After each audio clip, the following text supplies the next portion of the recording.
નમસ્કાર વિદ્યાર્થી મિત્રો, વેબ સંકુલમાં આપ સૌ વિદ્યાર્થી મિત્રોનું હાર્દિક સ્વાગત છે. મિત્રો, આજ દિવસ સુધી તમે ઘણા ઇન્ટરવ્યૂ વેબ સંકુલમાં જોયા છે કે જેમાં યુપીએસસી પાસ આઉટ વિદ્યાર્થી, જીપીએસસી પાસ આઉટ વિદ્યાર્થી, પીએસઆઈ, કોન્સ્ટેબલ, ફોરેસ્ટ ગાર્ડ્સ કે અન્ય કોઈ પણ પરીક્ષાઓ તમે લઈ લો, વિદ્યાર્થીઓનો જે તૈયારીનો કાળ હોય એ આવી અને તમને અનુભવ શેર કરતા હોય અને એ આપણને ખૂબ જ ઉપયોગી નીવડે છે.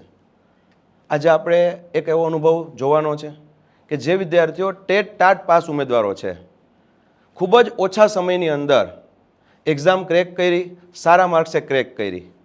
2023ની અંદર વેબ સંકુલ ગાંધીનગર ખાતે ઓફલાઈન બેચ આપણી શરૂ થઈ હતી. એક જ બેચના વિદ્યાર્થીઓ 5 અહીંયા આવેલા છે જે તમને અનુભવ શેર કરશે. નજીકના ભવિષ્યની અંદર ટેટ ટાટની પરીક્ષા આવવાની છે, તેમાં તમને આ બધાનો અનુભવ ખૂબ જ ઉપયોગી થશે. તો સૌ પ્રથમવાર તમામ વિદ્યાર્થી મિત્રો જે અહીં આવેલા છે તેનું વેબ સંકુલ વતી હું હાર્દિક અભિનંદન કરું છું, સ્વાગત કરું છું. આપણે મિત્રો સ્ટેપ બાય સ્ટેપ દરેક વિદ્યાર્થી જે છે એનો અનુભવ જાણીશું, જે આપણને આગળ જતાં ખૂબ જ ઉપયોગી નીવડશે. તો સૌથી પહેલાં સચિનભાઈ, તમારો ટૂંકમાં પરિચય આપો. સર, મારું નામ સુથાર સચિનકુમાર નટવરભાઈ છે. હું બનાસકાંઠા જિલ્લાના કાંકરેજ તાલુકામાંથી આવું છું. મેં 2023માં ટેટ 1 પરીક્ષા પાસ કરેલી છે. આપણે 2023ની ટેટ 1 પરીક્ષા જોઈએ તો સૌથી હાર્ડ માનવામાં આવે છે. એમાં મેં 104 માર્ક લાવ્યા છે અને ઓલ ગુજરાતમાં મારો 34મો રેન્ક છે. અન્ય પરીક્ષાઓમાં જોવા જઈએ તો મેં સીટેટ અને ડીપીએસ દિલ્હી પબ્લિક સ્કૂલની પરીક્ષા પણ પાસ કરેલી છે. તો મિત્રો જોયું આપણે કે સચિનભાઈ એક ગ્રામીણ વિસ્તારમાંથી આવી ખૂબ જ ઓછા સમયની અંદર ટેટ 1ની એક્ઝામ પાસ કરે છે, એ પણ સારા માર્ક્સ છે, જેમની અંદર 150માંથી 104 માર્ક્સ આવેલા છે. ત્યારબાદ આપણે વિશ્વજીતભાઈ છે, બરાબર, તમે તમારો અનુભવ શેર કરો. મારું નામ વિશ્વજીતસિંહ પ્રહલાદસિંહ ગોહિલ છે. ભાવનગર જિલ્લાના ગારિયાધાર તાલુકાના ચોમલ ગામથી હું બિલોંગ કરું છું. મેં શિક્ષણ ક્ષેત્રે વિવિધ પરીક્ષાઓ ટેટ 2, ટાટ 1 અને સેન્ટ્રલ ગવર્મેન્ટની સીટેટ તથા કેન્દ્રીય વિદ્યાલયની પરીક્ષાઓ પાસ કરેલી છે. જેમાં મારે ટેટ 2માં 129 માર્ક સાથે સ્ટેટમાં 7th રેન્ક હતો. ટાટ પ્રિલિમમાં મારે 158.75 માર્ક હતા, જેમાં હું ટોપ 250માં સ્થાન હતું મારું. અને ટાટ મેઇન્સમાં મારે 149 માર્ક હતા. મારો વિષય ગણિત વિજ્ઞાન છે. ચલો, તો હવે આપણે અર્ચિતાબેન, તમારો અનુભવ શેર કરો. ટૂંકમાં પહેલાં તમારો પરિચય આપો. મારું નામ પટેલ અર્ચિતા સતીશ કુમાર છે. હું હાલ સરગાસણ ગાંધીનગર રહું છું. મારું મૂળ વતન કડી તાલુકાનું મહારાજપુરા ગામ છે. મેં 2023માં આવેલી ટેટ સેકન્ડરીની એક્ઝામ પાસ કરેલી છે, જેમાં મેં 150 માર્ક્સ મેળવેલ છે. એમાં અર્ચિતાબેન તમારો રેન્ક કેટલામો છે? મારો રેન્ક 550મો છે. ઓલ ઓવર ગુજરાતમાં 550મો રેન્ક છે, ખૂબ સરસ. ચલો, ત્યારબાદ પૂજાબેન, તમે તમારો ટૂંકમાં પરિચય આપજો. હા સર, મારું નામ પૂજા હસમુખભાઈ મચ્છર છે. હું અમદાવાદ રહું છું. મારો વિષય છે ગણિત વિજ્ઞાન અને આ વખતે લેવાયેલી ટાટ સેકન્ડરી એક્ઝામમાં મારે 161 માર્ક્સ મેં મેળવ્યા છે. ઓલ ઓવર ગુજરાતમાં રેન્ક કેટલામો છે તમારો? સર, મારો ગ્રાન્ટી નીડમાં રેન્ક છે 56 અને ગવર્મેન્ટમાં મારો રેન્ક છે 57. ખૂબ સારું કહેવાય. 56, 57 એટલે 100ની અંદર રેન્ક છે, એટલે ખૂબ સારું કહેવાય. અને આ ઓછા ટાઈમની અંદર તૈયારી કરી અને મારું સારું પરિણામ મળેલું છે. યસ, તો રાઘવભાઈ, હવે તમે તમારો ટૂંકમાં પરિચય આપજો. જી સર, મારું પૂરું નામ રાઘવ કિરીટભાઈ પટેલ. મારો મૂળ વતન સાબરકાંઠા જિલ્લાના ઈડર તાલુકાનું દરામલી ગામ. મેં મારો અભ્યાસ BA, MA, BEd અંગ્રેજી અને સંસ્કૃત જેવા ભાષાના વિષયો સાથે પૂર્ણ કરેલ છે. ત્યારબાદ મેં 2023માં લેવાયેલી ટેટ 2ની પરીક્ષા ભાષાના વિષયો સાથે 122 માર્ક્સ અને ઓલ ગુજરાત મેરિટ ક્રમાંક 6 અને EWS મેરિટ ક્રમાંક 2 આ રીતે પાસ કરેલ છે. ત્યારબાદ ટાટ સેકન્ડરીની પરીક્ષા મેં 2023માં 152 marks plus all Gujarat merit ક્રમાંક 6 અને EWS મેરિટ ક્રમાંક 1 આ રીતે પાસ કરેલ છે. ત્યારબાદ મેં ટાટ હાયર સેકન્ડરીની પરીક્ષા 148 માર્ક્સ સાથે પાસ કરેલ છે. ખૂબ સરસ રાઘવભાઈ. ઓલ ઓવર ગુજરાતમાં 6થો રેન્ક અને EWSમાં 1લો રેન્ક. જરૂરથી મિત્રો આ તમામ ઉમેદવારો જે છે એનો અનુભવ આપણને કામ લાગશે. હવે આપણે આ તમામ ઉમેદવારોને એક એક પછી એક ક્વેશ્ચન પૂછીશું, જેની અંદર એની સફળતાની ચાવી આપણને કહેશે. આ જર્ની કેવી રહી, કેટલું વાંચવું, કેટલું ન વાંચવું, કયા સાહિત્યમાંથી વાંચવું, આ તમામ અનુભવ તમારી સમક્ષ રજૂ કરશે. તો શરૂઆત આપણે કરીશું સચિનભાઈથી. સચિનભાઈ, પહેલો ક્વેશ્ચન તમને, તમે ટેટ 1ની અંદર 150માંથી 104 માર્ક્સ લાવ્યા છે અને સાંભળવા એવું મળ્યું હતું કે ઓલ ઓવર ગુજરાતની અંદર 3 થી 4% વિદ્યાર્થી પાસ થયા, 3 થી 4%, અને એમાં તમે 104 માર્ક્સ લાવેલા છે. કઈ રીતના તમારો અનુભવ શેર કરો. સર 2023ની ટેટ 1 જોવા જઈએ તો અત્યાર સુધીની સૌથી હાર્ડ પરીક્ષા માનવામાં આવે છે. તેમાં 80,000 સમથિંગ વિદ્યાર્થીઓમાંથી 2700 જણ જ પાસ થયા. 80,000 માંથી 2700 જ પાસ થયા છે. હા, એટલા જ પાસ થયા. જે 82 ઉપર 150 માંથી 82 ઉપર એટલા જ વિદ્યાર્થીઓ છે. તો એમાં મેં 104 માર્ક લાયા અને 34મો રેન્ક પ્રાપ્ત કર્યો. તો એના માટે ટેટ 1ની આપણે તૈયારી કરતા હોઈએ તો આપણે એક વિચાર આવે કે ટેટ 1ની તૈયારીમાં જોવા જઈએ તો સમય પણ ઓછો હોય. ટેટ 2માં 120 મિનિટ મળે, જ્યારે ટેટ 1માં માત્ર 90 જ મિનિટ મળે. અચ્છા, ટેટ 2 માં 120 છે ને આમાં માત્ર 90 મિનિટ 90 હતી. મિનિટ મળે ઓકે. છે. તો એમાં તૈયારી કરવા માટે મેં શરૂઆતમાં ગાંધીનગર વાંચવા આવ્યો. એ સમયે મને કાંઈ ખબર નહોતું કે કઈ રીતે તૈયારી કરવી. પછી મેં વેબ સંકુલની ઓફલાઈન બેચ જોઈન કરી. અચ્છા, સચિનભાઈ, આ ટેટ 1 નું નોટિફિકેશન આવ્યું અને એક્ઝામ હતી, ઇન બિટવીન કેટલો સમય હતો? સર એમાં સમથિંગ 4 થી 5 મહિનાનો જ સમય હતો. અને આમ જોવા જઈએ તો દરેક વિદ્યાર્થીઓનું અમારું કેવું હોય, બીએડ કે પીટીસી કર્યું હોય તો કે જ્યારે એક્ઝામ આવશે પછી આપણે તૈયારી કરશું. તો મારું પણ એવું જ હતું કે એક્ઝામ આવશે પછી જોઈ લઈશું, તૈયારી કરશું. અચ્છા, એનો મિનિંગ એવો કે તમે ભૂતકાળમાં તૈયારી કરી જ નહોતી અને 4 મહિનાની અંદર આટલા સારા માર્ક્સે પાસ થયા છો. તો એમાં એવું હતું કે પછી મેં વેબ સંકુલની ઓફલાઈન બેચ ચાલુ કરી. પછી હું ક્લાસ આવતો, મારી જાતે એનાલિસિસ કરતો 360 ડિગ્રી. કારણ કે અમારે આમાં 90 મિનિટ હોય ને 5 પાર્ટ હોય 150 માર્ક્સના. એમાં હોય કે એક જીકેનો ક્વેશ્ચન હોય એ 30 માર્કનો હોય, પછી ગણિત 30 માર્કનું હોય, અંગ્રેજી 30 માર્કનું હોય અને ગુજરાતી 30 માર્કનું હોય, અને એક શિક્ષણનું જે લગતું છે, જે પદ્ધતિઓ છે, વર્તમાન પ્રવાહો છે એ 30 માર્ક. એમ કરીને 150 માર્કનું પેપર હોય. એટલે સિલેબસ વાઇડ હતો અને શોર્ટ ટાઈમમાં ક્લિયર કરવાનું હતું. તો મેં ક્લાસ સાથે જોડાઈને મહેનત કરી, જાતે પોતાની રીતે નોટ્સ બનાવી, એ રીતે મહેનત કરી અને 1 થી ને 10 સુધીને જે સામાજિક વિજ્ઞાન 6 થી 10 સુધીમાં સામાજિક વિજ્ઞાન આવે એ બુક્સ ક્લિયર કરી. એ રીતે ધીરે ધીરે સ્ટેપ ટુ સ્ટેપ સ્માર્ટ રીતે વર્ક કરી અને આ પરીક્ષા મેં ક્લિયર કરી. ખૂબ સરસ. એનો મિનિંગ એવો કે અહીંયા સચિનભાઈ કહે છે એ જ્યારે આવ્યા ત્યારે સાવ બ્લેન્ક હતા, આપણી ભાષામાં કહીએ તો કોરી પાટી હતા. પણ જ્યાં સુધીમાં ક્લાસ પૂરા થયા વેબ સંકુલ ઓફલાઈનના, ત્યાં સુધીમાં આખી પાર્ટી ભરાઈ ગઈ હતી. અને પાર્ટી ભરાઈ તો ગઈ, ઓલી કહેવત છે કે દશેરાના દિવસે ઘોડો દોડવો જોઈએ, અને સચિનભાઈનો ઘોડો એ દિવસે દોડ્યો અને એ આ સારા માર્ક્સે પાસ થયા. ઓકે, નેક્સ્ટ ક્વેશ્ચન છે વિશ્વજીતભાઈને. વિશ્વજીતભાઈ, ટેટ 2માં તમને ટાઈમ ઓછો મળ્યો છે અને સાંભળ્યું છે કે તમે 129 150માંથી 129 માર્ક્સ લાવ્યા છે. મેથ્સ સાયન્સ તમારું જે છે ફિલ્ડ હતું. તો મને ખાસ જણાવો કે પાર્ટ 1 તો ઠીક છે 75 માર્કનું, પણ જે પાર્ટ 2 છે કે જે 6, 7, 8નું કહેવાય અને એમાં તમે સારા માર્ક્સ લઈ આવ્યા છો એવું સાંભળ્યું છે. તો એની રણનીતિ તમે વિદ્યાર્થીઓને શું જણાવશો? જી સાહેબ, એમ એવું છે કે ટેટ 2માં 75 માર્કનું જે પાર્ટ 2 છે એ અમારે ગણિત વિજ્ઞાનમાંથી પૂછાતો હોય. મારો વિષય ગણિત વિજ્ઞાન છે, બીજો વિષય અંગ્રેજી, તો એમને એ ભાષાના વિષયો પૂછાતા હોય છે.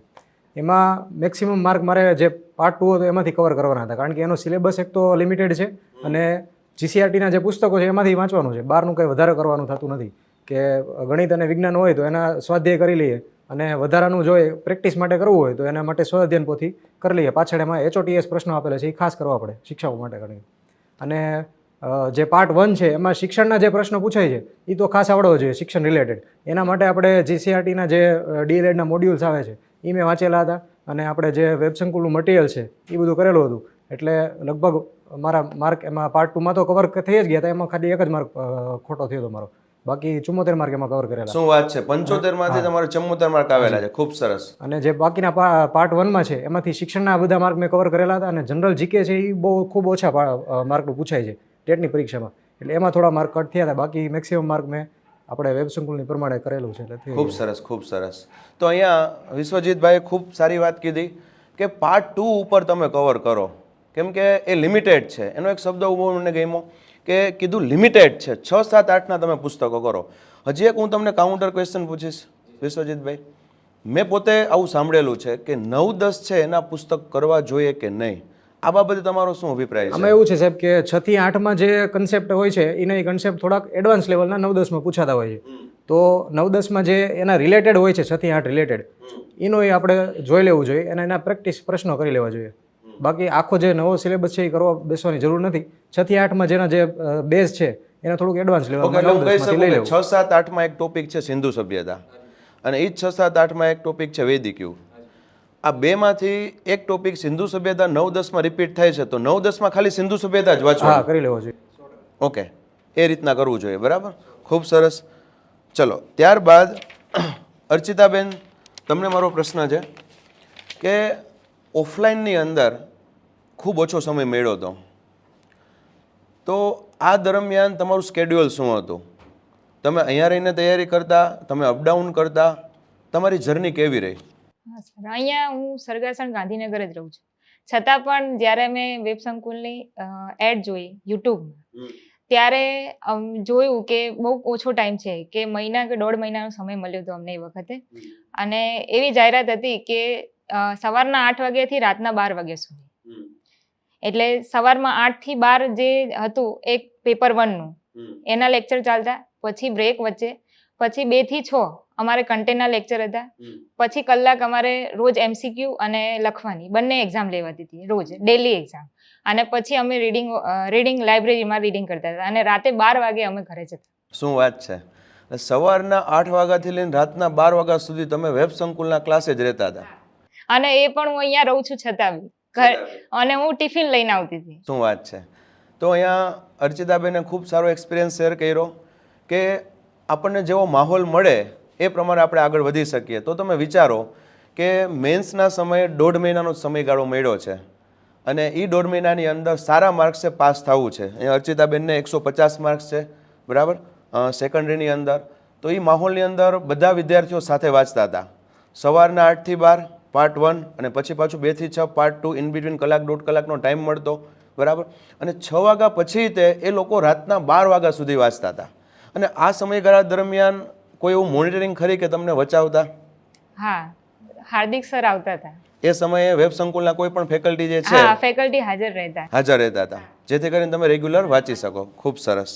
અહીંયા આપણને એક વસ્તુ જાણવા મળે કે ભલે 1.5 મહિનાનો સમયગાળો મળેલો હોય, પણ તમારું મનોબળ સારું હોય, કોન્ફિડન્સ હોય તમને, તો તમે આરામથી એક્ઝામ ક્રેક કરી શકો. અને અર્ચિતાબેને ફર્સ્ટ ટાઈમ મેન્સ લખેલી, બરાબર, 1.5 મહિનાનો સમયગાળો મળ્યો, તો પણ એને સારા માર્ક્સે એક્ઝામ ક્રેક કરી. ચલો, ત્યારબાદ પૂજાબેન, તમને ક્વેશ્ચન છે, બરાબર.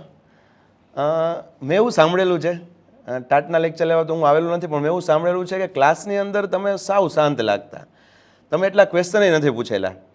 પણ જ્યારે રિઝલ્ટ આવ્યું અને વેબ સંકુલે રિઝલ્ટ જોયું તો ખબર પડી કે પૂજાબેનને તો 161 માર્ક્સ છે. શાંત વ્યક્તિ પણ ભૂકા કાઢી નાખ્યા. શું કહેવું છે આ બાબતે? હા સર, એમ કહેવાય ને કે પ્રશ્ન તો કહેવાય ને કે પૂછવાની મતલબ એવું આવતું જ નહોતું, એના જવાબ અમને ઓટોમેટિક મળતા જ હતા. એમ કે ટાઈમ બહુ જ ઓછો હતો. એમ આપણને એમ થાય કે ઘરે રહીને પણ આપણે તૈયારી કરી શકીએ એમ, પરંતુ ટાઈમ ખૂબ જ લિમિટેડ હતો. અને પહેલી જ વખત મેં આ ટાટ એક્ઝામ આપેલી હતી એમ, એટલે એમ હતું કે ના, કંઈ પણ થાય એક્ઝામ તો ક્રેક કરવી જ છે. એટલા માટે હું એડમિશન લેવા માટે આવી, પણ ત્યારે એડમિશન બી ફૂલ થઈ ગયા હતા. પછી સરે તો બી મને એડમિશન મેં વેઇટ કર્યો, અને અંતે મને એડમિશન પણ મળી ગયું એમ. અને એનું રિઝલ્ટ પણ મને અત્યારે દેખાઈ રહ્યું છે એમ. તમે જોયું કે મારો રેન્ક પણ સારો એવો છે એમ. તો કહેવાય ને કે એક્ઝામ જો પહેલાં તો આપણું મનોબળ છે ને એ મક્કમ હોવું જોઈએ, તો આપણે કોઈ પણ એક્ઝામ ક્રેક કરી શકીએ છીએ એમ. અને ટાઈમ ખૂબ ઓછો હોય આપણી પાસે, કહેવાય ને કે જ્ઞાનનો તો બહુ જ મોટો સ્ત્રોત છે એમ, પણ એમાંથી શું વાંચવું, કેટલું વાંચવું, ક્યારે વાંચવું એ પણ આપણને ખબર હોવી જોઈએ. તો આપણે એમ થાય કે ક્લાસ જોઈને કેમ કરવા જોઈએ એમ, આપણે ઘરે બેસીને પણ તૈયારી કરી શકીએ છીએ. ઘણા લોકો એવા બી છે, ઘણા વિદ્યાર્થીઓ કે જાત મહેનતથી પણ તૈયારી કરતા હતા એમ. પરંતુ મેં તો પહેલાં ક્યારેય તૈયારી કરેલી નહોતી, એટલે મને તો પહેલાં આમ કહેવાય ને કે ગાઈડન્સની પણ જરૂર હતી એમ, કે કઈ રીતે કરવી જોઈએ. ટાઈમ ખૂબ જ ઓછો હતો, એટલે મેં ક્લાસ જોઈન કર્યા. અને પછી જે વસ્તુ એમ કહેવાય ને કે ટાઈમ પણ સવારે 8 થી 6 વાગ્યા સુધી ડેલી ટેસ્ટ લેવાતી હતી. દરેક સબ્જેક્ટ, મેથડ હોય કે પછી કહેવાય ને કે બાળ વિકાસના સિદ્ધાંત હોય કે શિક્ષણ પંચો, આ બધા જ કહેવાય કે બાળ મનોવિજ્ઞાનના દરેક સબ્જેક્ટ, એમ કહેવાય કે બીએડ પછી તો આપણે ભૂલી ગયા હોય, કેમ કે મેં બીએડ 2020માં પાસ કરેલું હતું. વચ્ચે 3 વર્ષનો ગેપ આવી ગયો, એટલે બધું એકથી પાછું ચાલુ કરવું પડે, કેમ કે ત્યારે તો આપણે એક્ઝામ ઓરિએન્ટેડ જ વાંચેલું હોય, અને ત્યારે પછી આપણે બધું ભૂલી જતા હોઈએ છીએ એમ. તો એટલા માટે એમ કહેવાય ને કે ક્લાસ જે છે ને એ ખૂબ જ મદદરૂપ થાય, કેમ કે કઈ વસ્તુ વાંચવી જોઈએ, કઈ વસ્તુ સ્કીપ કરવી જોઈએ, એ જ વસ્તુ ખબર ના હોય તો આપણે બહુ બધું કરવા જતા રહીએ, અને જે કરવાની વસ્તુ હોય એ રહી જાય, એવું બની શકે એમ. એટલા માટે ખાસ તો કહેવાય ને કે ગાઈડન્સ મેળવવા માટે મેં તો ક્લાસ જોઈન કર્યા હતા. અને ભણવાની પણ ખૂબ મજા આવી, અને બેન્ચ પણ એટલી બધી એમ કહેવાય ને કે બહુ સારી હતી. સારા મિત્રો પણ મળ્યા, એટલે કોમ્પિટિશન કરવાની પણ મજા આવી. ડેલી ટેસ્ટ લેવામાં આવતી, એટલે ખબર પડે કોને કેટલા માર્ક્સ આવ્યા, એના ઉપરથી પણ આપણો ઉત્સાહ ચડી જાય.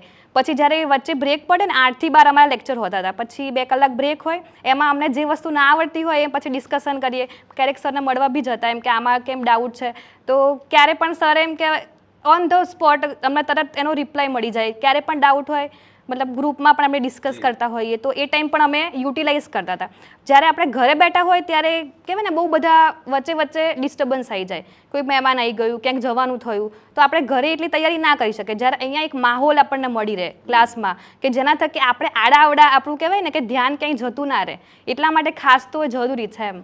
તો આ રીતે કહેવાય ને કે ઘરે જઈને તો 6, 6:30 તો છૂટીએ, ઘરે પહોંચતા તો 8 વાગી જાય. પછી જે પણ ચાલ્યું હોય એનું એકાદ વાર રિવિઝન કરતી હતી એમ, કેમ કે અહીંયા જેમ સર ચલાવતા હોય એમ એની નોટ્સ પણ હું થોડી બનાવતી હતી. થોડું મટીરિયલ પણ અહીંથી સર બધું જે પ્રોવાઈડ કરતા હતા એમ કહેવાય કે લિમિટેડ વસ્તુ, એમ કે પછી બહુ બધું કરવાનો ટાઈમ હતો નહીં, એટલા માટે લિમિટેડ સમયમાં અને લિમિટેડ જે વસ્તુ હતી એ મેં વારે ઘડી રિવિઝન, આપણે 1-2 વાર વાંચવાથી નહીં થાય, પણ જેટલું રિવિઝન કરીએ એટલું વધારે આપણે સારું એવું કવર કરી શકીએ. ખૂબ સરસ. પૂજાબેનની વાતથી આપણને જાણવા મળ્યું કે એ 1.5 મહિનાનો સમયગાળો એ જાણે આમ હોસ્ટેલ હોય અને હોસ્ટેલની અંદર જ આપણે સવારથી રાત સુધી રહેવાનું હોય, મિત્રો સર્કલ પાસે અને એકબીજા પાસેથી કંઈક નવું જાણવા મળે, બરાબર. એ ખૂબ સારો અનુભવ શેર કર્યો. અને બીજી વાત એક ખાસ નોંધ કરવા જેવી, પૂજાબેને શું કીધું, લિમિટેડ સોર્સ. આ તમારે ખાસ ધ્યાન રાખવાનું છે ભાવિ શિક્ષક મિત્રો, ખાસ લિમિટેડ સોર્સ. ઓલું આપણામાં કહેવત છે કે અલગ અલગ 10 પુસ્તકો વાંચવા ને એના કરતાં એક પુસ્તકને 10 વાર વાંચવા જોઈએ. રેડી? તો આ બાબતે ખાસ ધ્યાન રાખજો. યસ રાઘવભાઈ, હું તમારી પાસે આવીશ. જી સર. રાઘવભાઈ, સાંભળ્યું છે કે તમે ગુજરાતી પેપરની અંદર 82.5 માર્ક્સ લીધેલા છે. હા સર. હે? અને બીજા કોઈના આટલા માર્ક્સ અમને સાંભળવા નથી મળ્યા, એટલે કદાચ કહી શકીએ કે કદાચ હાઈએસ્ટ પણ હોઈ શકે અને 1 થી 5માં પણ તમારું નેમ હોઈ શકે. તો 100માંથી 82.5, એ પણ લેંગ્વેજમાં, શું કહેશો આ બાબતે? સર હું વાત કરું તો ટાટ એસ મેન્સનું પેપર 1 એટલે ગુજરાતી, તો સૌથી પહેલાં હું એવું કહીશ કે ગુજરાતી ભાષા લખતા આવડવી જોઈએ. ઘણા લોકો પૂછતા હોય કે ગુજરાતી ભાષા નીચે લખાય, ઉપર લખાય, આમ લખાય, તેમ લખાય, તો હું તો એવું કહીશ કે ગુજરાતીના જે ભાષા છે એ દેવનાગરી લિપિ પરથી ઉતરી આવેલી છે, સંસ્કૃત ભાષા ઉપરથી. તો ગુજરાતી ભાષાના શબ્દો હંમેશા લીટીથી લટકતા લખવા જોઈએ. કેમ કે જીપીએસસીની જેમ ટાટની મેન્સમાં આપણને બ્લેન્ક સપ્લિમેન્ટરી નથી મળતી, એમાં હંમેશા લાઇનવાળી બોર્ડની સપ્લિમેન્ટરી આપણને મળે છે. એટલે હંમેશા સૌથી પહેલાં તો ગુજરાતી લખતા શીખી જવું જોઈએ, કે હંમેશા લટકતા શબ્દો લખવા ગુજરાતીના. ત્યારબાદ ગુજરાતીમાં પત્ર, ચર્ચાપત્ર, સંક્ષેપીકરણ અને આમ 4 ટોટલ અલગ અલગ સ્ટ્રક્ચર છે. તો સૌથી પહેલાં કયું સ્ટ્રક્ચર કઈ રીતે લખવું, કઈ વસ્તુ કઈ રીતે લખાય એ શીખવી જોઈએ. કે ચર્ચાપત્ર છે તો એનું આ પ્રમાણે એનું સ્ટ્રક્ચર આ રીતે ફોલો કરવું જ જોઈએ. નિબંધ છે તો સૌથી પહેલાં પ્રસ્તાવના, હકારાત્મક પાસા, નકારાત્મક પાસા, સરકારના પગલાં, ત્યારબાદ સૂચનો, નકારાત્મક બાબતો, ભવિષ્યની રાહ, આ પ્રમાણે જે એનો ક્રમ છે એ જાળવી રાખવો જોઈએ. પછી સંક્ષેપીકરણની વાત કરું તો 1/3 કરવાનું હોય તો શબ્દ સમૂહ માટે એક શબ્દ લખવો, ક્રિયા વિશેષણ ક્રિયાપદો દૂર કરવા, 2-3 વાક્યોનું એક વાક્ય કરવું, આ રીતે 1/3 કરવું. અને મોસ્ટ ઓફ એમાં સમાનાર્થી શબ્દોનો ઉપયોગ ના કરવો, એકનો એક શબ્દ આવતો હોય તો એને બેવડવો નહીં, આ રીતે અમુક અલગ અલગ બાબતોનું ધ્યાન રાખવું. પછી વાત કરતું પ્રેક્ટિસ. ગુજરાતી ભાષામાં જો સારામાં સારા માર્ક્સ લાવો તો પ્રેક્ટિસ ખૂબ મહત્ત્વની છે. હું મારી જ વાત કરું તો મેં ટાટ એસના પ્રિલિમ્સ અને મેન્સ એ બંને વચ્ચે પહેલાં અમને 1 જ વીકનો ટાઈમ મળ્યો, પરંતુ વચ્ચે બિપરજોય વાવાઝોડું આવ્યું, એના કારણે મેં ફરી પાછો બીજો 1 વીકનો ટાઈમ મળ્યો. તો ટોટલ 15 દિવસમાં મેં 18 પેપર સોલ્વ કરેલા, અને એ વેબ સંકુલ થકી જ મેં 18 પેપર સોલ્વ કર્યા હતા 15 દિવસમાં. તો એનો મને ખૂબ જ ફાયદો થયો કે ત્યાં મારે આમ જરા પણ વાર નથી લાગી પેપર લખતા, ફટાફટ પેપર લખાઈ ગયા હતા. ત્યારબાદ વાત કરું તો વધારે પડતા પત્તા ના ભરવા. નિબંધ છે તો 3, 3.5, 4 પેજ ઇનફ છે. જો વધારે પત્તા ભરશું તો પાછળનું આખું એકાદું સ્ટ્રક્ચર રહી જશે, તો આપણને આગળ લખશું તો 20માંથી 20 જ માર્ક્સ મળવાના, કંઈ 25 માર્ક્સ મળવાના નથી, પણ પાછળ જતાં તકલીફ થાય. ત્યારબાદ અક્ષરોની સુવાચ્યતા, એ તો ખૂબ જરૂરી છે. કેમ કે હું મારા જ સર્કલની વાત કરું તો 5માંથી 3 પાસ થતા હોય અને 3માંથી જેના સારા જ અક્ષરો હોય એ જ લોકો પાસ થતા હોય, તો હું એવું માનું છું કે અક્ષરો મહત્ત્વના છે. ત્યારબાદ બીજી વાત કરું તો પ્રેક્ટિસ મેં તમને કીધું કે પ્રેક્ટિસ ખૂબ મહત્ત્વની છે. ત્યારબાદ ગ્રામર, ટોટલ 20 ગુણનું ગ્રામર છે. તો ઘણા લોકો અલગ અલગ પ્રાઇવેટ પબ્લિકેશન્સની વ્યાકરણ માટેની બુક્સ પ્રિફર કરતા હોય છે, પણ હું તો એવું કહું છું કે જીસીઆરટી, ભાષા નિયામક કચેરી જેવી અલગ અલગ જે સરકારી આપણે પબ્લિકેશન્સ છે એને પ્રિફર કરવા જોઈએ. તો મેં રિસર્ચ કરેલું છે કે ટેટ 1થી લઈ છેક ટાટ હાયર સેકન્ડરી ત્યાં સુધી બધા જ પેપરમાં જે ગુજરાતીના પ્રશ્નો પૂછાયા અને જે ગ્રામેટિકલ બાબતો હતી એ બધી જીસીઆરટીમાંથી કવર થઈ ગયેલી છે. અને એ બાબતે હું તો પ્રિફર કરું કે તમે વેબ સંકુલની જે શબ્દ વૈભવ અને ભાષા વૈભવ જે પુસ્તકો છે તમે એનો ઉપયોગ કરી શકો છો. માટે સરકારી પુસ્તકોનો ઉપયોગ પહેલાં કરવો. ત્યારબાદ ભાષાના જે ગુજરાતીના દરેક લખાણ છે એમાં ગવર્મેન્ટના કેટલાક રિપોર્ટ્સ અને સંદર્ભોને અવશ્ય ટાંકવા. ત્યારબાદ ઘણા લોકો પૂછતા હોય છે કે પંક્તિ લખી શકાય? તો હા, પંક્તિ લખી શકાય. પંક્તિ અને અમુક લેખકોના સુવાક્યો તો એ કોઈ પણ ભાષાના હોય, ગુજરાતી, ઇંગ્લિશ અને હિન્દી, સામેવાળો સમજી શકે એ દરેક ભાષામાં આપણે લખી શકીએ છીએ. તો એનાથી એ વધારે બેનિફિશિયલ રહેશે. જેમ કે શરૂઆત છે તો શરૂઆતમાં તમે પંક્તિનો ઉપયોગ કરી શકો છો. ત્યારબાદ ઘણા લોકો એવું પૂછતા હોય છે કે અલગ અલગ પેનનો ઉપયોગ કરી શકાય? તો હા, કરી શકાય. કેમ કે કંઈક અલગ દેખાશે તો એના તમને ઝડપથી માર્ક્સ મળશે. માટે તમે બ્લેક અને બ્લુ પેનનો ઉપયોગ કરી શકો. બ્લેક પેનનો ઉપયોગ કંઈક હાઇલાઇટ કરવા માટે અને ક્યાંક પંક્તિ અથવા કોઈ સુવાક્ય અથવા તો ક્યાંક ઇમ્પોર્ટન્ટ વસ્તુ છે એને દર્શાવવા માટે કરી શકાય. ત્યારબાદ શરૂઆત, તો કોઈ પણ સ્ટ્રક્ચરની શરૂઆત ક્યાંથી કરવી? તો એક નિબંધ અને એક ચર્ચાપત્ર, આ બંનેમાં શરૂઆત ખૂબ જ મહત્ત્વની છે. તો આના માટે હું તો કહું છું કે સંવાદથી શરૂઆત કરશો તો એક અલગ દેખાઈ આવશે. કેમ કે પંક્તિ એ મોસ્ટ ઓફ લોકોના માઇન્ડમાં ફિટ છે કે પંક્તિથી શરૂઆત કરી શકાય. પણ એક સંવાદથી શરૂઆત કરશો કાં તો કોઈક ભૂતકાળના અથવા તો કોઈક વૈદિક પ્રણાલી, આવાથી અલગ અલગ જે બાબતો છે એને સાંકળીને ઉપયોગ કરી શકાય. અને મોસ્ટ ઓફ બાબતો જોવા જઈએ તો દરેક સ્ટ્રક્ચરમાં ક્યાંક ને ક્યાંક શિક્ષણની બાબતો છે, શિક્ષણની વિષય વસ્તુ છે એ મોસ્ટ ઓફ પૂછાતી હોય છે. તો જેમ કે ભૂતકાળમાં સ્ત્રીઓનું મહત્ત્વ શું હતું, શિક્ષણ બાબતે શિક્ષણ લેતી હતી, શિક્ષણમાં સ્થાન, આવા અલગ અલગ પ્રશ્નો પૂછાય. જેમ કે હું એ જ વાત કરું કે શિક્ષણમાં ભૂતકાળમાં સ્ત્રીઓનું સ્થાન શું હતું, તે આપણે અપાલા, લોપામુદ્રા આવી અલગ અલગ પેલી ગાર્ગી આવી વિદુષીઓનો સંદર્ભ શરૂઆતથી ટાંકીએ તો એ આપણને બેનિફિશિયલ રહેશે. આવી અમુક બાબતોનું ખાસ ધ્યાન રાખવું. પછી આપણે ઘણીવાર જોતા હોઈએ છીએ કે પત્ર છે તો પત્રના બે પ્રકાર છે, એક ઔપચારિક પત્ર અને અનૌપચારિક પત્ર. તો કયા પત્રમાં શું લખવું ને કયા પત્રમાં શું ના લખવું? જેમ કે ઔપચારિક પત્ર હોય તેમાં મારા વહાલા સાહેબ આવું ના લખાય, માનનીય સાહેબ, આવા અમુક જે માનવાચક શબ્દો છે એનો ઉપયોગ કરવો જોઈએ. અને એની સામે અનૌપચારિક પત્ર છે તો એમાં વિષય અને આવા સંબોધનો કરવાના ના હોય. એટલે અમુક બાબતોનું ખાસ ધ્યાન રાખવું. અને ગુજરાતી ભાષા છે તો જોડણી ખૂબ મહત્ત્વની છે. જોડણી જો જેટલી ખોટી હશે એટલા માર્ક્સ કપાવવાની સંભાવના ખૂબ જ રહેલી છે. કેમ કે સામે જોવાવાળા છે એ ભાષાનો વિદ્વાન હશે, કોઈ ગમે તેવો માણસ નહીં બેઠો હોય જોવાવાળો પેપર. તો ભાષા બાબતે જોડણી ખૂબ ધ્યાનમાં રાખવી, કેમ જોડને લીધે ઘણા માર્ક્સ કપાતા હોય છે. અને રાઘવભાઈ, તમે આ ફર્સ્ટ ટાઈમ મેન્સ આપી હતી? Yes sir, first time mains આપી હતી. મેં સૌથી પ્રથમ મેન્સ આવી તો મારો પ્રથમ એક્સપિરિયન્સ હતો મેન્સનો. પ્રિલિમ્સ મેં ક્રેક કરી દીધી, ટેટ 2ની પહેલાં ક્રેક કરી પછી ટાટ 1ની. માટે પ્રિલિમ્સમાં વાંધો નહોતો, પણ મેન્સ ફર્સ્ટ ટાઈમ હતી. તો મેં પછી વેબ સંકુલમાં એડમિશન લીધું. એક જ વીકની બેચ હતી, ઓનલી ફોર ટાટ મેન્સ માટે એક જ વીકની બેચ. બીપરજોય વાવાઝોડાના લીધે થોડું પછી ખેંચાયું, પણ બાકી એક જ વીકની હતી બેચ. તો એમાં અમને રેગ્યુલર એક સ્ટ્રક્ચર કરાવવામાં આવતા. તો અમે એ સ્ટ્રક્ચર પહેલાં ક્લિયર કર્યા અને એમાં અમને હાર્દિક ગોસ્વામી સર અને વીર પ્રતાપ જાડેજા સર જેવા સરનો ખૂબ સારો એવો સપોર્ટ મળ્યો, જેનાથી અમે જલ્દી બધું કવરઅપ કરી શકીએ. અને એ લોકો અમને પ્રેક્ટિસ ખૂબ કરાવી, રેગ્યુલર એક સ્ટ્રક્ચર અને એની 3-4 એ સ્ટ્રક્ચરની પ્રેક્ટિસ કરતા. પછી પાછું મોક ટેસ્ટ હોય, આ હોય તે હોય, એટલે અમને ખૂબ સારું. અને મોક ટેસ્ટમાં બી અમે જ્યારે મોક ટેસ્ટ આપી સૌથી પહેલી, તો મને ખબર છે કે સૌથી હાઈએસ્ટ મારા 60 માર્ક્સ આવ્યા હતા. અને મને 60 માર્ક્સ મને ઓછા લાગતા હતા અને એમાં મારો સૌથી પહેલો નંબર હતો. અને પણ એમાં એટલા બધા સૂચનો હતા તો એ સૂચનો લીધે મારા બીજી ટેસ્ટમાં 80 માર્ક્સ હતા. એ સૂચનો મેં ધ્યાનમાં રાખ્યા. એટલે મને વેબ સંકુલનો એમાં ઘણો બધો સપોર્ટ મળ્યો કે સૌથી પહેલી વાર મેન્સ અને એ બી ગુજરાતી મેન્સ, અને એમાં આટલા ખૂબ સારા માર્ક્સ આવે. તેમાં વેબ સંકુલનો ખૂબ સારો એવો હાથ છે. ખૂબ સરસ. અહીંયા રાઘવભાઈએ બહુ સારી વાત કીધી. સૌથી પહેલી તો એની વાત એ કે ક્રમબદ્ધતા જળવાવી જોઈએ. તમે મેન્સનો ગમે ત્યારે આન્સર લખો તો આડેધડ ન હોવું જોઈએ. એક્ઝામિનર જ્યારે રીડ કરે ત્યારે નામ વાર્તા સ્વરૂપે વાંચતા હોય એવું લાગવું જોઈએ. બીજી વસ્તુની તમે નોંધ લીધી કે વિથઆઉટ લાઇન બ્લેક પેજ નથી હોતા, બરાબર? એટલે કે પુરવણી જે તમે 10માની અંદર 12ની અંદર જે એક્ઝામ આપો છો એમાં જે પુરવણી હોય છે એ પુરવણી હોય છે. અહીંયા શીખવા જેવું એ મિત્રો કે પહેલી વાર મેન્સ આપે છે અને મુખ્ય પરીક્ષાની ગુજરાતની તો ખાલી અઠવાડિયાની તૈયારી. એ અઠવાડિયા દરમિયાન વેબ સંકુલ ટીમે પેપર ચેક કર્યા, ખાલી ચેક કર્યા ને એમાં રિમાર્ક્સ સાથે કે આ વસ્તુ તમારે એડ કરવાની હતી, આ રિમૂવ કરવાની જરૂર છે, અહીંયા લંબાવવાની જરૂર છે. અને સાથોસાથ રાઘવભાઈએ શું કીધું કે પ્રેઝન્ટેશન સારું હોવું જોઈએ, બરાબર? જરૂર પડે ત્યાં અંડરલાઇન, કોષ્ટક, ગ્રાફ, આ બધી વસ્તુ, સુવાચ્ય અક્ષર હોવા જોઈએ, બરાબર? પંક્તિઓ, આ બધું તમારે એડ કરવું પડે તો તમને પણ સારા માર્ક્સ મળી શકે. ઓકે, હવે નેક્સ્ટ ક્વેશ્ચન સચિનભાઈ તમને છે, બરાબર? કે શિક્ષણના વર્તમાન પ્રવાહો અને શિક્ષણની યોજનાઓ આ ખૂબ જ એક મહત્ત્વનો ભાગ છે ટાટની અંદર. તો તમારે આમાં સારા માર્ક્સ આવેલા છે, તો તમે ક્યાંથી તૈયારી કરી હતી અને કઈ રીતે તૈયારી કરી હતી?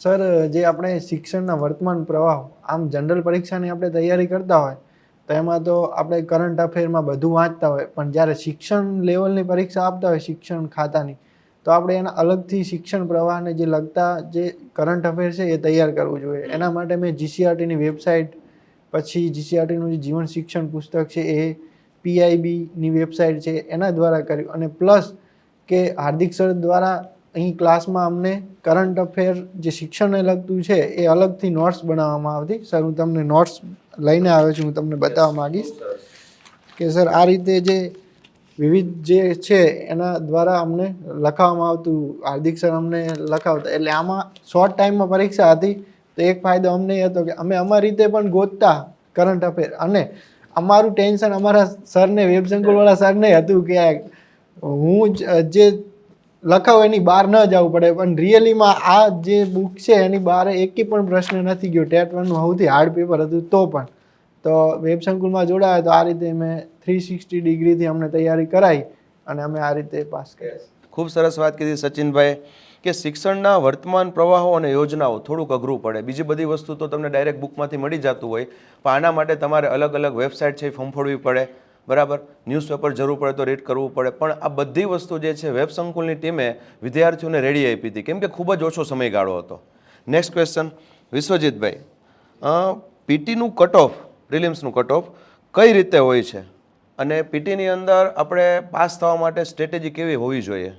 સાહેબ, ટાટ પ્રિલિમમાં કટ ઓફ છે એ 60% રાખવામાં આવેલું હતું રિક્રુટમેન્ટ રૂલ્સ પ્રમાણે, કે 60% કટ ઓફ અટકશે 120 માર્કે. પરંતુ પછી એને ઘટાડીને 70 માર્ક સુધી લઈ જવામાં આવ્યું. એટલે જે 70થી ઉપર હતા એ બધા પાસ હતા. અને એમાં જો તમારે માર્ક ખેંચવા હોય પ્રિલિમમાં તો મેક્સિમમ પાર્ટ 2 જે તમારો કન્ટેન્ટનો વિષય છે એમાં એક પણ માર્ક જાય નહીં, એની આપણે ધ્યાન રાખવું પડે. કારણ કે ટાટમાં છે નેગેટિવ માર્કિંગ હતું, એટલે એમાં તમારે જો નેગેટિવ વધારે થઈ ગયા તો પછી માઇનસ થતા રહે. એટલે એ ખાસ ધ્યાન રાખવું પડે કે ટાટમાં જે તમારો કન્ટેન્ટનો વિષય છે એમાં તો તમારા માર્ક્સ કપાવવા જ ન જોઈએ. અને રહ્યું એમાં પાર્ટ 1નું, તો પાર્ટ 1માં 41 માર્ક જેવું શિક્ષણ અભિયોગ્યતા પૂછાય છે, કે જેમાં શિક્ષણની ફિલોસોફી, મનોવિજ્ઞાન અને વર્ગ વ્યવહાર. તો આ જે છે એ આપણે જીસીઆરટીના જે ડીએલએડના મોડ્યુલ્સ છે, જીસીઆરટી વેબસાઇટમાં ગ્રોવર સેક્શનમાંથી મળી જાય છે. આ મોડ્યુલ્સ કરેલા હોય તો આપણે ક્યાંય વાંધો ન આવે. અને જે બીએડમાં જે શીખવાડવામાં આવે છે શિક્ષણની પેડાગોજી, તો 40 માર્ક એ કવર થઈ જાય. એટલે મેક્સિમમ ટૂંકમાં તમે પ્રિલિમ્સમાં કવર કરી શકો આ રીતે. ખૂબ સરસ. ચલો નેક્સ્ટ ક્વેશ્ચન, અર્ચિતાબેન. અર્ચિતાબેન, સાંભળ્યું છે કે ક્લાસની અંદર તમે 2 કે 3 ફ્રેન્ડ છે એ દરરોજ સાથે જ હોવ છો, બરાબર? અને એમાં એક રૂપલબેન હતા જેને પણ તમારી હારવાર એક 161 માર્ક્સ છે, 166ની આજુબાજુ. તો આ મિત્રતા તમને ક્યાં કામ લઈ ગઈ અને કઈ રીતના તમે હેલ્ધી કોમ્પિટિશન જનરેટ કરી હતી જે તમને ખૂબ જ ઉપયોગી થઈ? જી સર, તમે ખૂબ સારો પ્રશ્ન કર્યો. અમને રૂપલબેન અને હું ફર્સ્ટ ટાઈમ જ વેબ સંકુલમાં જ મળ્યા હતા. એ પહેલા ક્યાંય જાણ નથી. વેબ સંકુલમાં એકવાર સાથે બેઠા હતા, પછી એમાં વાત થઈ, ફ્રેન્ડશિપ થઈ. પછી અમે કોમ્પિટિશન એવી રીતે હેલ્ધી, એમ કે રોજ જે ક્લાસમાં ચાલે છે, જે સર ભણાવે છે, એ અમારે બીજા દિવસે એની એક્ઝામ હતી. તો અમે જે પણ પ્રશ્ન ચાલે છે, ખાસ અમારા કન્ટેન્ટમાં, ગણિત વિજ્ઞાનમાં જે પણ પ્રશ્ન ચાલે છે, તો અમે બંને એકબીજા સાથે વાતચીત કરતા કે શું આજે ચાલ્યું, તો મોઢે બોલવાનું એકબીજાની સામે કે શું ચાલ્યું, કયો ટોપિક ચાલ્યો, અંદર શું હતું, વાતચીત કરવાની. બીજા દિવસે એની એક્ઝામ. એટલે એ ખૂબ જ હેલ્પ કરે આપણને. એમ કહે છે ને કે સારો મિત્ર હોય તો આપણે શિખર ચડી શકીએ એવું. એવી. હા. અને અહીંયા બેને સારી વાત કીધી કે તમારી જેવી સંગત હોય એવું આગળ જતાં તમને સારું પરિણામ મળી શકે. રેડી? ચલો નેક્સ્ટ ક્વેશ્ચન, પૂજાબેન. પૂજાબેન, ક્લાસ દરમિયાન વેબ સંકુલની અંદર ડેઇલી ટેસ્ટ, વીકલી ટેસ્ટ, છેલ્લે મોક ટેસ્ટ, આ ટેસ્ટો લેવાતી હતી. સ્વમૂલ્યાંકન તમારું બધાનું થતું હતું. તો આ બાબતે તમારો અનુભવ શેર કરો. હા સર, આપણે વાત કરીએ કે પ્રેક્ટિસ મેક મેન પરફેક્ટ એમ. તો જેટલી વધારે આવડતું તો બધું જ હોય છે, પણ એટલા ટાઈમમાં એટલા પ્રશ્નો આપણાથી સોલ્વ થાય છે કે નથી થતા એ આપણે ખાસ કાળજી લેવી જોઈએ એમ. તો એના માટે આપણે પ્રેક્ટિસ કરવી પડે. ઘરે તો આપણે એટલી પ્રેક્ટિસ, એટલા પહેલાં તો ક્વેશ્ચન પેપર લાવવા પડે, પછી આપણે એને લઈને બેસવું પડે, વચ્ચે કંઈક અડચણ આવી જાય આમ તેમ, તો આપણે ફોકસ ના કરી શકીએ. જ્યારે અહીંયા જેટલી પણ વસ્તુ ચાલતી હતી એની રેગ્યુલર એક્ઝામ લેવાતી હતી, અને એમાં આપણને કહેવાય ને કે આજુબાજુના ફ્રેન્ડ્સ હોય, કોનો કેટલામો નંબર આવ્યો એ પણ અમારું આખું લિસ્ટ આવતું હતું કે આ બેચમાં સૌથી પહેલા નંબરે કોણ છે. તો આતુરતા રહે કે આના આટલા બધા માર્ક્સ આવી ગયા તો આપણે એને મળવા જઈએ, એની કંઈક ગાઈડન્સ લઈએ તો નેક્સ્ટ એક્ઝામમાં આપણને યુઝફુલ થાય એમ. તો કહેવાય ને કે જેટલી વધારે રોજે રોજ અમે ડેઈલી અમે એક્ઝામ આપી છે. ડેઈલી અમારે રોજ 6 વાગે એક્ઝામ હોતી હતી. એક્ઝામ આપીને જ અમે ઘરે જતા હતા. પછી મેઇન્સની વાત કરીએ તો મેઇન્સમાં સર રોજે રોજ અમને એક સ્ટ્રક્ચર શીખવાડતા હતા. પત્ર લેખન હોય કે પછી નિબંધ લેખન હોય, સંક્ષિપ્તીકરણ હોય.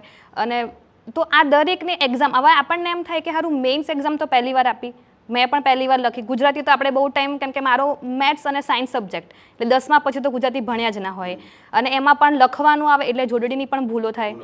એટલે જ્યારે વાત આવી મેઇન્સની એમ તો થોડો ડર લાગતો હતો કે મેઇન્સ એક્ઝામ લખવાનું છે. પહેલાંમાં તો શું 4 ઓપ્શન હોય એટલે ટિક કરી દઈએ, નેગેટિવ તો હતા નહીં એટલે ચલો એમાં તો સારા એવા માર્ક્સ 135 મેળવી લીધા તો ખુશી થઈ એમ. પણ હવે જ્યારે મેઇન્સની વાત આવી અને એ પણ અઠવાડિયામાં એક્ઝામ, અઠવાડિયામાં હવે કેમનું કરવું? પણ એના માટે આપણને એમ થાય કે પહેલાં પ્રિલિમ લખીએ પછી મેઇન્સની તૈયારી કરીશું, પણ એવું નહીં ચાલે. બંનેની તૈયારી સાથે જ કરાવવામાં આવતી હતી. અહીંયા આગળ પણ કહેવાય ને કે પેલું કરીને પછી અલગથી કરવા જઈએ તો નહીં ચાલે, કેમ કે જે આપણું મેથ્સ સાયન્સનું જે કન્ટેન્ટ છે એ તમારે બંનેથી તૈયાર કરવું પડે. એમાં MCQ આવે તો પણ તમને આવડવું જોઈએ, લખવાનું આવે તો પણ તમને આવડવું જોઈએ. એટલે બંનેની તૈયારી સાથે જ કરવી જોઈએ તો તમને વધારે એમ કહેવાય ને કે યુઝફુલ થાય એમ. આગળ જતાં તમારે અલગથી ના કરવી પડે. અલગથી અમે અઠવાડિયામાં ખાલી ગુજરાતીની જ તૈયારી કરી હતી. એના માટે હવે આપણને એમ થાય કે આટલા બધા પેપરો પહેલાં તો લખવાના અને સાહેબને પણ એમ થાય કે આટલા તપાસવાના એમ. છતાં પણ સાહેબ અમને તપાસી અને બાજુમાં નોંધ કરીને આપતા હતા કે તમારા માર્ક્સ અહીંયા કપાયા છે, આ મુદ્દો અહીંયા ખોટો છે, અહીંયા જોડણીની મિસ્ટેક છે. એવી નાની નાની ભૂલો જે હતી ને એ પણ સાહેબે લખી રાઉન્ડ કરી અને આપેલી હતી એમ. મને યાદ છે કે મારા 39 માર્ક્સ આવેલા હતા ત્યારે મને એમ થતું કે સારું 39 જ માર્ક્સ આવ્યા એમ. જ્યારે અત્યારે મારા 72 માર્ક્સ આવ્યા તો ત્યારે હવે મને ખુશી થાય છે, કેમ કે ત્યારે સાહેબે એટલી ઝીણવટતાથી પેપર તપાસેલું હતું. નાનામાં નાની ભૂલ પણ સાહેબે રાઉન્ડ કરી અને બાજુમાં નોંધ લખેલી હતી કે અહીંયા આ ભૂલ થાય છે કે જે મને આગળની એક્ઝામમાં ખૂબ જ ઉપયોગી થાય એમ. એટલા માટે એમ કહેવાય ને કે ટેસ્ટ છે ને એ તમને વધારે પરફેક્શન આપી શકે એમ. તો અહીંયા જ એક હેલ્ધી માહોલ ઊભો થાય, કોમ્પિટિશન આપણને ખબર પડે કે ક્લાસમાં એ ટોપ 10 કોણ છે. પછી ગુજરાતની વાત આવશે કે આપણે તો અહીંયા ટોપ 10માં નથી આવતા. ઘણીવાર એવું બી થતું હતું, પણ ના, એમને મળી અને પાછું કહેવાય ને ઉત્સાહ પાછો જાગે કે ના કાલે ફરી એક્ઝામ છે, ફરી તૈયારી કરશું, ફરી આગળ થોડો રેન્ક આવશે. એમ કરતાં કરતાં ખૂબ સારી એવી તૈયારી કરી. યસ, ખૂબ સારી વાત કીધી પૂજાબેને કે ખાલી ટેસ્ટ પેપર તમારી સામે આવે છે ને તમે ખાલી લખી નાખો છો એટલું જરૂરી નથી, પણ એ વ્યવસ્થિત રીતે એમાં રિમાર્ક્સ આપવા જોઈએ કોઈ ફેકલ્ટી. તો સ્ટેપ બાય સ્ટેપ એમને વાત કરી કે 35 કે 37 39 માર્કમાંથી 72 માર્ક સુધી પહોંચી શક્યા તો એને કન્સિસ્ટન્સી જાળવી રાખી અને સ્ટેપ બાય સ્ટેપ એક પછી એક એક્ઝામો આપતા રહ્યા. નેક્સ્ટ ક્વેશ્ચન રાઘવભાઈ તમને છે. મુખ્ય પરીક્ષાની અંદર ક્વેશ્ચન હોય છે એ કેટલા માર્ક્સના હોય છે અને એને સારી રીતે કવર આપણે કઈ રીતે કરી શકીએ? મુખ્ય પરીક્ષાની વાત કરું તો મુખ્ય પરીક્ષા પેપર 2 ટાટ સેકન્ડરી અને ટાટ હાયર સેકન્ડરી. તો એમાં સૌથી પહેલાં મોટામાં મોટા પ્રશ્નો કહેવાય તો 8 માર્ક્સ, 4 માર્ક્સ, 3 માર્ક્સ અને 2 માર્ક્સ. આ રીતે પ્રશ્નોનું એનો ગુણભાર વહેંચાયેલો હોય છે. તો દરેક વિષય હોય, કોઈ પણ ભાષા હોય, સમાજ વિદ્યા હોય કે પછી ગણિત વિજ્ઞાન હોય, દરેકનું ટાટ સેકન્ડરીમાં આ રીતે હોય છે અને ટાટ હાયર સેકન્ડરીમાં તો દરેક અલગ અલગ વિષયની પરીક્ષા લેવાતી હોય છે. તો દરેકના ગુણભાર દરેકનું સેમ ગુણભાર આ રીતે વહેંચાયેલો હોય છે. તો સૌથી પહેલાં વાત કરીએ તો જે GCRTનું પાઠ્યપુસ્તક છે એમાંથી બધું મોસ્ટ ઓફ દરેક બાબતો હું તો કહું છું 100% બાબતો એમાંથી જ કવરઅપ થઈ જાય છે. તો જે GCRTની જે બાબતો છે એને ખાસ ધ્યાનમાં રાખવી. જેમ કે હું ભાષાની વાત કરું તો ભાષામાં જે કદાચ કોઈક મોટો પ્રશ્ન હોય, કોઈક મોટી ટૂંક નોંધ હોય, આ હોય તો 8 માર્ક્સમાં પૂછાય. જો નાનું વિષય વસ્તુ હોય તો 4 માર્ક્સમાં પૂછાય. બાકી હું તો એવું કહું છું કે જે નવનીત આવે છે, નવનીત કોઈ પણ દરેક વિષયની તો નવનીત કરી શકાય. નવનીતમાં કેમ કે માર્ક્સ પ્રમાણે એમાં પ્રશ્નો આપેલા હોય છે તો એ પ્રમાણે કરીએ તો આપણને પરીક્ષામાં વધારે બેનિફિશિયલ થાય. અને વિષય વસ્તુ દરેકનું પદ્ધતિશાસ્ત્રના પણ પ્રશ્નો પૂછાતા હોય છે. તો પદ્ધતિશાસ્ત્ર માટે મેં B.Edના પુસ્તકો ફોલો કર્યા હતા. મારા B.Edના પુસ્તકો હતા એમાંથી મારું પદ્ધતિશાસ્ત્ર ક્લિયર થઈ ગયું હતું.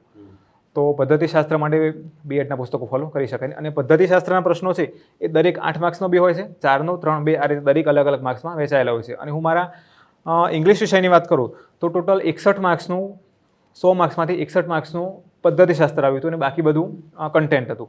એટલે માટે એવું બી ના વિચારવું કે 20 માર્ક્સનું કન્ટેન્ટ 20 માર્ક્સનું પદ્ધતિશાસ્ત્ર આવશે 80 માર્ક્સનું કન્ટેન્ટ આવશે, ઓફિસ કહી શકાય નહીં. માટે હું તો કહું છું 50-50% તૈયારી કરવી, પદ્ધતિશાસ્ત્ર પણ વાંચવું અને કન્ટેન્ટ પણ વાંચવું.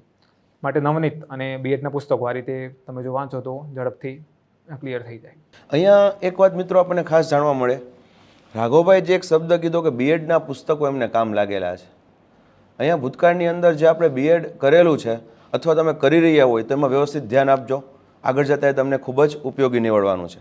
આ સિવાય રાઘવભાઈ એક વસ્તુ અમે સાંભળેલી છે કે તમે અન્ય સ્ટેટ, ગુજરાત સિવાયના બીજા સ્ટેટ છે એની પણ કંઈક એક્ઝામ પાસ કરેલી છે?